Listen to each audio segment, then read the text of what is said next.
Hello दोस्तों, मैं अमित कुमार सिंह आपका अमित सिविल सर्विसेज एकेडमी में बहुत बहुत स्वागत करता हूं। दोस्तों, मैं आपके लिए डेली बिहार करंट अफेयर्स लेकर हाजिर होता हूं, जिसमें हम लोग राष्ट्रीय और अंतर्राष्ट्रीय खबरों को भी देखते हैं। दोस्तों, यकीन मानिए, इस वीडियो को पढ़ने के बाद आपको डेली का एक भी न बिहार करंट अफेयर्स छूटने वाला है, न राष्ट्रीय अंतर्राष्ट्रीय खबर। तो दोस्तों, देर ना करिए, चैनल से जल्दी जुड़िए और दोस्तों में शेयर करिए। आपको डेली का पीडीएफ भी मेरे चैनल से मिल जाता है। तो चलते हैं आज के पहले क्वेश्चन की तरफ। 4 मार्च 2023 को मुख्यमंत्री नीतीश कुमार ने बिहार के किस जिले में विश्व के पहले राष्ट्रीय डॉल्फिन अनुसंधान केंद्र का उद्घाटन किया है? तो देखिए दोस्तों, बिहार के पटना जिले में मुख्यमंत्री नीतीश कुमार ने 4 मार्च 2023 को राष्ट्रीय डॉल्फिन अनुसंधान केंद्र का उद्घाटन किया है। पर्यावरण, वन एवं जलवायु परिवर्तन विभाग के मंत्री प्रेम कुमार ने कहा कि एनडीआरसी गंगा डॉल्फिन के अध्ययन के लिए वैज्ञानिकों एवं शोधकर्ताओं के लिए एक संग्रहण स्थल के रूप में काम करेगा। यह केंद्र डॉल्फिन के व्यवहार को समझने और अनुसंधान करने के लिए एक मंच प्रदान करने के साथ साथ गंगा डॉल्फिन संरक्षण के क्षेत्र में महत्वपूर्ण योगदान दे सकेगा। तो बिहार के पटना जिले में विश्व के पहले राष्ट्रीय डॉल्फिन अनुसंधान केंद्र का उद्घाटन मुख्यमंत्री नीतीश कुमार ने किया है। दोस्तों, पटना की बात आई है तो हम लोग पटना के बारे में कुछ जानकारी हासिल कर लेंगे। देखिए दोस्तों, पटना का अन्य नाम पाटलिग्राम, पाटलिपुत्र, पुष्पपुर, कुसुमपुर और अजीमाबाद नामों से जाना जाता है। पटना सिखों के लिए एक अत्यंत ही पवित्र स्थल है। सिखों के 10वें तथा अंतिम गुरु गुरु गोविंद सिंह का जन्म पटना में ही हुआ था। दोस्तों, पटना बिहार की राजधानी भी है। पटना का क्षेत्रफल 250 किलोमीटर स्क्वायर है। यहाँ की कुल जनसंख्या 58,38,465 है। पटना की साक्षरता दर 17.68 70.68% है। लिंगानुपात यहाँ का 897 है, यानी 897 है। ठीक है दोस्तों, शेरशाह ने इसका नाम पैठना रखा था, जिसे शेरशाह की मृत्यु के पश्चात अंतिम हिंदू सम्राट हेमचंद्र विक्रमादित्य ने पटना कर दिया। पटना से जो है 9 जिले जुड़ते हैं बिहार के। ये 9 जिले दोस्तों भोजपुर, सारण, वैशाली, समस्तीपुर, बेगूसराय, लखीसराय, नालंदा, जहानाबाद और अरवल है।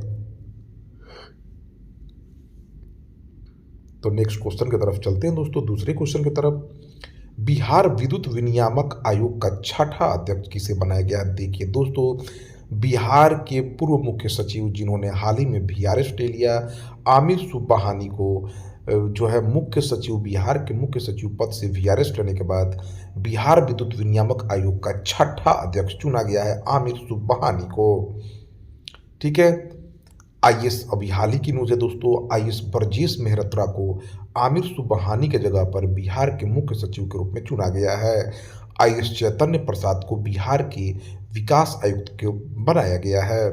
तो याद रखिए, 3 क्वेश्चन यहाँ से आपको एग्जाम में बनेगा दोस्तों, कि बिहार के नए मुख्य सचिव जो है ब्रजेश मेहरोत्रा बने हैं, और जो पूर्व मुख्य सचिव रहे बिहार के आमिर सुबहानी, उनको बिहार विद्युत विनियामक आयोग का छठा अध्यक्ष बना दिया गया है।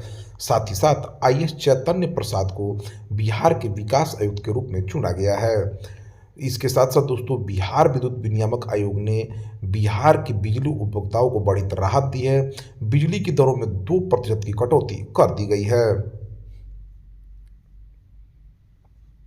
जिसमें सभी श्रेणी की बिजली दरों में 2% की कमी हुई है। बिहार के ऊर्जा मंत्री विजेंद्र प्रसाद यादव हैं। भारत के ऊर्जा मंत्री आरके सिंह हैं। आयुष्मान कार्ड बनाने में कौन सा राज्य पूरे देश भर में अव्वल है? तो बिहार है दोस्तों। कल भी मैंने इसके बारे में बताया था।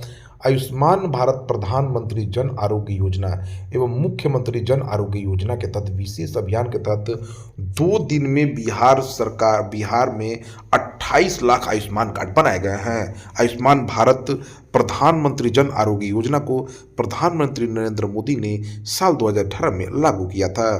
केंद्र सरकार का कहना है कि आयुष्मान भारत दुनिया की सबसे बड़ी स्वास्थ्य बीमा योजना है। इसके तहत अब तक 50 करोड़ लोगों को स्वस्थ जीवन के लिए आयुष्मान भारत का कवर मिला है। बिहार सरकार ने राज्य के सभी राशन कार्ड धारकों तथा आयुष्मान योजना का लाभ पहुंचाने का फैसला किया है।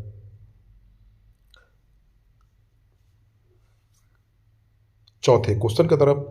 मिथिला पेंटिंग कृषि उत्पाद, पारंपरिक कला शिल्प और मखाना को विदेशों में पहचान दिलाने के लिए बिहार इंडस्ट्रीज एसोसिएशन ने किसके साथ समझौता किया है? तो दोस्तों डाक विभाग के साथ, ठीक है। मिथिला पेंटिंग, कृषि उत्पाद, पारंपरिक कला शिल्प और मखाना जैसे उत्पादों को विदेशों में पहचान दिलाने के लिए बिहार इंडस्ट्रीज एसोसिएशन ने डाक विभाग के साथ समझौता किया है। बिहार के उत्पादों को डाक निर्यात केंद्र के माध्यम से विदेशों में पहुंचाया जाएगा। 35 किलोग्राम तक के उत्पाद विदेशों में भेजे जा सकेंगे। बिहार के उद्योग मंत्री सम्राट चौधरी हैं। बिहार के किस जिले के रहने वाले डॉक्टर शिवेश आनंद ने कान के पर्दे की मरम्मत की नई तकनीक खोजकर पूरे देश में अपना नाम रोशन किया है? तो देखिए दोस्तों, बिहार के पटना जिले के फतुहा के गोविंदपुर निवासी डॉक्टर शिवेश आनंद ने कान के पर्दे की मरम्मत की नई तकनीक खोजकर पूरे देश में अपना नाम रोशन किया। उन्होंने नैनो टेक्नोलॉजी के माध्यम से कान के पर्दों को ठीक करने की तकनीक खोजी है। बिहार के स्वास्थ्य मंत्री सम्राट चौधरी हैं।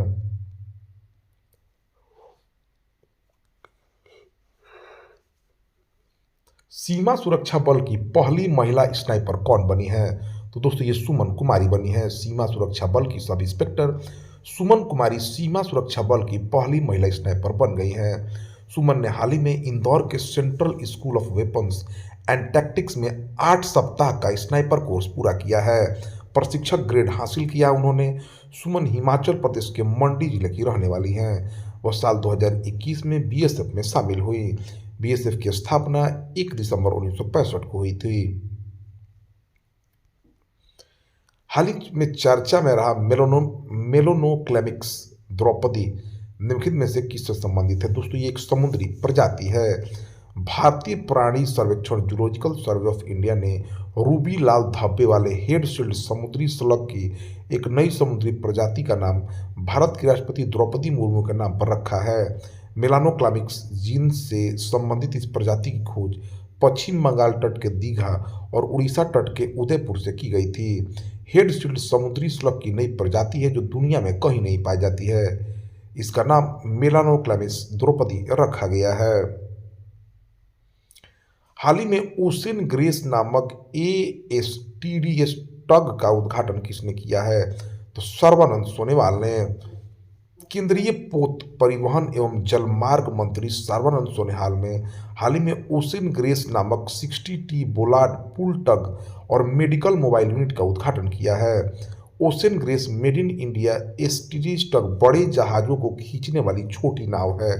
ठीक है दोस्तों, एएसटीडीएस टग क्या है? तो एक बड़े जहाज़ों को खींचने वाली छोटी नाव है जिसे कोचिन शिपयार्ड लिमिटेड ने तैयार किया है। इसका विकास ग्रीन टग ट्रांजिशन प्रोग्राम के तहत किया गया है, तो इसको ध्यान रखिए। केंद्रीय मंत्री डॉक्टर मनसुख मंडाविया ने आयुष आईसीएमआर उन्नत केंद्र का शुभारंभ कहाँ किया है? तो नई दिल्ली में। केंद्रीय स्वास्थ्य और परिवार कल्याण मंत्री डॉक्टर मनसुख मंडाविया ने नई दिल्ली में एम्स में एकीकृत स्वास्थ्य अनुसंधान के लिए आयुष आईसीएमआर उन्नत केंद्र का शुभारंभ किया है। इसका उद्देश्य पारंपरिक भारतीय ज्ञान और आधुनिक चिकित्सा दोनों का एक साथ उपयोग करके रोगियों को समग्र स्वास्थ्य देखभाल प्रदान करना है। ये केंद्र विभिन्न एम्स संस्थानों जैसे AIIMS Delhi, AIIMS Jodhpur, AIIMS Nagpur और एम्स ऋषिकेश में स्थापित किए जाएंगे। तो आयुष आईसीएमआर उन्नत केंद्र का शुभारंभ नई दिल्ली में किया गया है केंद्रीय मंत्री डॉक्टर मनसुख मंडाविया द्वारा। एक्सरसाइज समुद्र लक्ष्मण भारत और किस देश के बीच आयोजित किया जाएगा? तो देखिए दोस्तों, समुद्र लक्ष्मण अभ्यास हाल ही में विशाखापट्टनम के तट पर भारत और मलेशियाई सेना के बीच आयोजित किया गया है। यह भारतीय नौसेना और रॉयल मलेशियाई नौसेना के बीच एक संयुक्त सैन्य अभ्यास है, नौसैनिक अभ्यास है। यह इस अभ्यास का तीसरा संस्करण था। भारत के नौसेना के प्रमुख जो है आर हरि कुमार हैं। मलेशिया दक्षिण पूर्व एशिया में स्थित एक उष्णकटिबंधीय देश है जिसकी राजधानी कुआलालंपुरम है। आधिकारिक भाषा यहाँ की मलय है। मलेशिया चीन और भारत के बीच प्राचीन काल से व्यापारिक केंद्र है। मलेशिया एक बहुधार्मिक समाज है।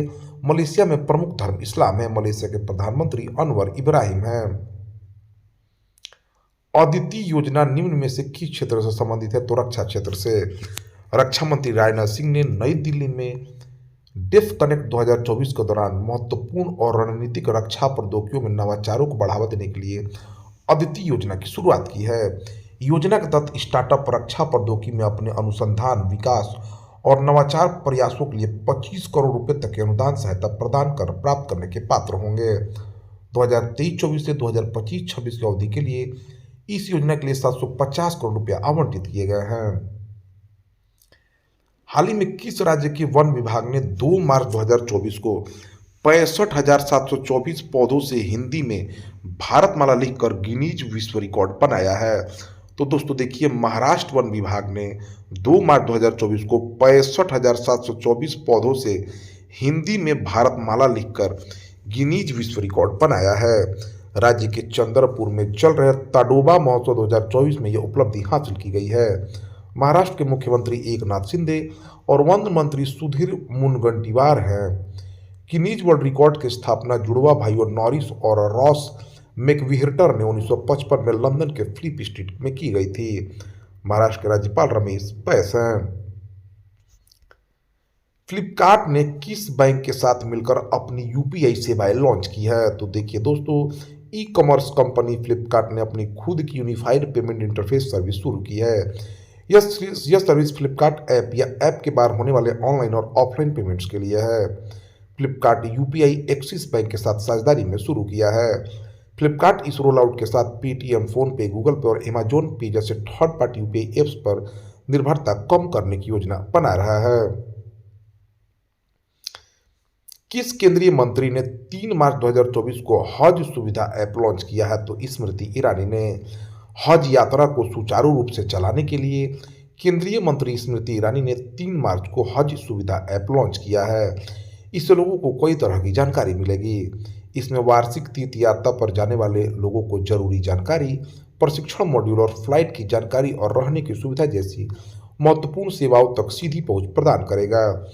हज सुविधा ऐप लोगों को जानकारी देने के लिए 10 भाषाओं में हज प्रशिक्षण देगा। इसमें हिंदी, उर्दू, अंग्रेजी, बांग्ला और कन्नड़ सहित अन्य लैंग्वेज शामिल हैं। 1 मार्च 2024 को सरकार ने कितने वर्ष से अधिक आयु के नागरिकों को डाक मत पत्र से मतदान करने की सुविधा देने के लिए चुनावी नियमों में संशोधन किया है? तो 85 वर्ष के दोस्तों। 1 मार्च को सरकार ने 85 वर्ष से अधिक आयु के नागरिकों को डाक मत पत्र से मतदान करने की सुविधा देने के लिए चुनावी नियमों में संशोधन किया है। चुनाव आयोग ने उन 11 राज्यों और केंद्र शासित प्रदेशों के मुख्य निर्वाचन अधिकारियों के साथ बैठक की थी जहां चुनाव हुए थे, और इस बैठक में पता चला कि 80 साल से ऊपर के मतदाताओं में सिर्फ 2 से 3% बुजुर्गों ने ही पोस्टल बैलेट का विकल्प चुना था। बाकी लोगों ने वोट डालने के लिए मतदान केंद्र पर आने का विकल्प चुना था। 23 अगस्त 2023 को कानून मंत्रालय ने फिर से नियम में संशोधन कर पात्रता को 65 साल से बढ़ाकर 80 साल कर दिया। मुख्य निर्वाचन आयुक्त राजीव कुमार हैं अभी देश के। हाल ही में किस राज्य सरकार ने इंदिरम्मा आवास योजना शुरू करने की घोषणा की है? तो देखिए दोस्तों, हाल ही में तेलंगाना सरकार ने इंदिरम्मा आवास योजना शुरू करने की घोषणा की है। तेलंगाना सरकार 3 मार्च को गरीबों के लिए इंदिरम्मा आवास योजना की घोषणा की है। योजना के तहत सरकार उन लोगों को घर बनाने के लिए 5 लाख रुपए की वित्तीय सहायता प्रदान करेगी जिनके पास पहले से ही आवासीय भूखंड है। योजना के तहत प्रत्येक निर्वाचन क्षेत्र को 3500 रुपये घर देने का ऐलान अस्थायी निर्णय लिया गया है। तेलंगाना हैदराबाद की राजधानी है। तेलंगाना की राजधानी हैदराबाद है। तेलंगाना के मुख्यमंत्री रेवंत रेड्डी और तेलंगाना के राज्यपाल तमिलसाई सौंदरराजन हैं। किस राज्य के मोनपा हस्त निर्मित कागज को जीआई टैग मिला है? तो दोस्तों, अरुणाचल प्रदेश के मोनपा हस्त निर्मित कागज को जीआई टैग मिला है। अरुणाचल प्रदेश का मोनपा हस्त निर्मित कागज 1000 वर्ष पुरानी विरासत कला है। अरुणाचल प्रदेश भारत का एक उत्तर पूर्वी राज्य है। अरुणाचल का अर्थ उगते सूर्य का पर्वत है। राजधानी इसकी ईटानगर है। मुख्यमंत्री यहाँ के पेमा खांडू हैं। अरुणाचल की स्थापना 20 फरवरी 1987 को हुई थी। अरुणाचल प्रदेश चीन के तिब्बत स्वायत्त क्षेत्र के साथ 1129 किलोमीटर सीमा साझा करता है। यहाँ के प्रमुख दर्रों में यांगयाप दर्रा, दीफू दर्रा और पोंगसो दर्रा हैं। अरुणाचल प्रदेश के नागरिकों के जीवन यापन का मुख्य आधार कृषि है। इस प्रदेश की अर्थव्यवस्था मुख्यतः झूम खेती पर ही आधारित है। असम के राज्यपाल लेफ्टिनेंट जनरल केवल्य त्राइविक्रम परनाइक हैं। किस देश ने रूस से पार्स 1 उपग्रह को कक्षा में लॉन्च किया है? किस देश ने रूस देश से पार्स 1 उपग्रह को कक्षा में लॉन्च किया? तो ईरान ने दोस्तों। अंतरिक्ष अन्वेषण और उपग्रह परिनियोजन में ईरान का उद्यम पार्स 1 उपग्रह के प्रक्षेपण के साथ जारी है, जिसे रूस ने वोस्तोवोचन कोस्मोड्रोम से लॉन्च किया है। ठीक है, तो ईरान की राजधानी तेहरान है। ईरान की आधिकारिक भाषा फारसी है। ईरान के राष्ट्रपति इब्राहिम राइसी हैं। प्रो कबड्डी लीग के 10वें संस्करण का चैंपियन या विजेता कौन बना है? तो दोस्तों पुनेरी पल्टन बना है। प्रो कबड्डी लीग का 10वां संस्करण हरियाणा स्टीलर्स के खिलाफ करीबी मुकाबले के बाद पुनेरी पल्टन ने हरियाणा स्टीलर्स को हरा दिया है।